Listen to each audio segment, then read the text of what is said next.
नमस्कार बंधुरा बेंगली फूड जंक्शने आपनादेर सबाइके आबारो एकबार स्वागत जानाई। आज के निये एसेछि आपनादेर जोन्नो खूब इजी भावे तैरी पनिरेर एकटी रेसिपि। जे कोनो स्नैक्स हिसाबे आपनारा पनिरेर এই রেসিপিটি ট্রাই করতে পারেন।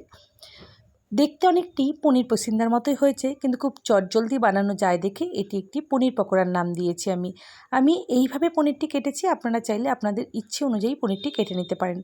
आशा करी आमार रेसिपि आजके आपनादेर खूब भालो लागबे और भालो लागले किन्तु एकटी लाइक कमेंट और शेयर करते भुलबेन ना।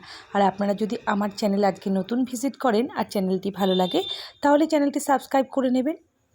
चलुन देखे निई आज के पनिर पकोड़ार जोन्नो आमी कि नियेछि। देखतेई पाच्छेन एखाने पनिरगुलो केटे नियेछि। एखाने नियेछि मिक्सड हार्ब, काश्मीरी लंकार गुঁড়ো, एखाने नियेछि चिली फ्लेक्स, चाट मशला, आदा रसुन बाटा, धने गुঁড়ো, हलुद और लवण।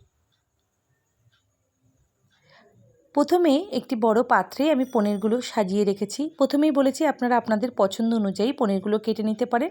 आमी ठीक एरकम भावे केटेछि, आपनारा फिंगारेर मतो साइज करेओ केटे निते पारेन। प्रथमे सामान्य लवण, तारपरे सामान्य हलुद और सामान्य काश्मीरी लंका दिए दिচ্ছি। एरपर दिए दिलाम सामान्य धने गुঁড়ো।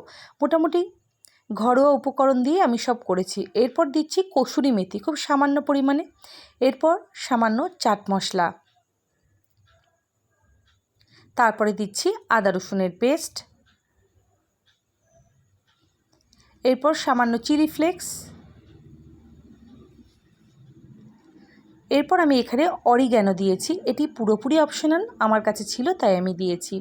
आपनारा चाइले नाओ दिते पारेन। और एखाने आमी रसुनटी व्यवहार करेछि, आपनारा चाइले पुरोपुरि भेजो करते पारेन, सेक्षेत्रे रसुनटी स्किप करते पारेन। और अनेक समय कि हय पनिर पसिंदा बानाते आमादेर एकटु समय सापेक्ष ब्यापार हये ओठे, ताई एइभावे चटजलदी आपनार पनिर पसिंदार मतो स्वाद पेते होले एरकम भावे रेसिपिटी ट्राई करते पारेन। मैरिनेशन करे आमी आधा घंटा मतो रेखे दिएछिलाम। एबार एकटी पात्रे आमी 6 চামচ मतो कर्नफ्लावर निয়েছি 2 চামচ ও ময়দা নিয়েছি 6 চামচ। এরপর সামান্য বেকিং পাউডার ও সামান্য বেকিং সোডা ও অল্প একটু লবণ দিয়ে একটি ঘন পেস্ট তৈরি করে নিয়েছি। আপনারা যদি ফেসবুক পেজ থেকে আমার এই ভিডিওটি দেখে থাকেন তাহলে পেজটি লাইক করে ফলো করতে একদম ভুলবেন না। আর প্রত্যেক বন্ধুদের কাছে অনুরোধ রইল ভিডিওটি স্কিপ না করে পুরো ভিডিওটি দেখার, তাহলে আপনারা যখনই রেসিপিটি তৈরি করবেন পারফেক্টভাবে তৈরি হয়ে যাবে।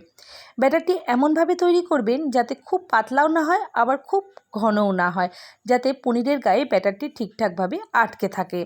এইভাবে আমি ভালো করে চামচের সাহায্য পরে হাতের সাহায্য নিয়ে ব্যাটারটি তৈরি করে নিয়েছি। বিকেলের টিফিনে আপনারা খুব চটজলদি কিন্তু এই রেসিপিটি বানিয়ে নিতে পারবেন। স্বাদ কিন্তু দুর্দান্ত হয়েছিল। এরপর একটা একটা করে পনিরের টুকরো আমি ব্যাটারে চুবিয়ে নেব। এরপর গরম সাদা তেলে ভেজে নেব।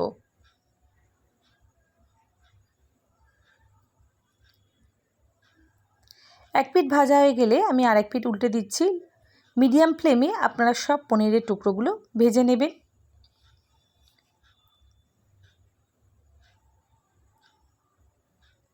এইভাবে সবকটা পনিরের টুকরো আমি খুব সুন্দর করে লাল লাল করে ভেজে নিয়েছি।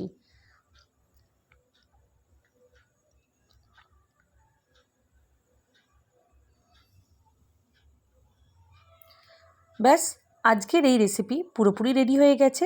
এরপর সসের সাথে গরম গরম পরিবেশন করুন। আশা করি আমার রেসিপি আজকে আপনাদের খুব ভালো লেগেছে। সবাইকে অসংখ্য ধন্যবাদ।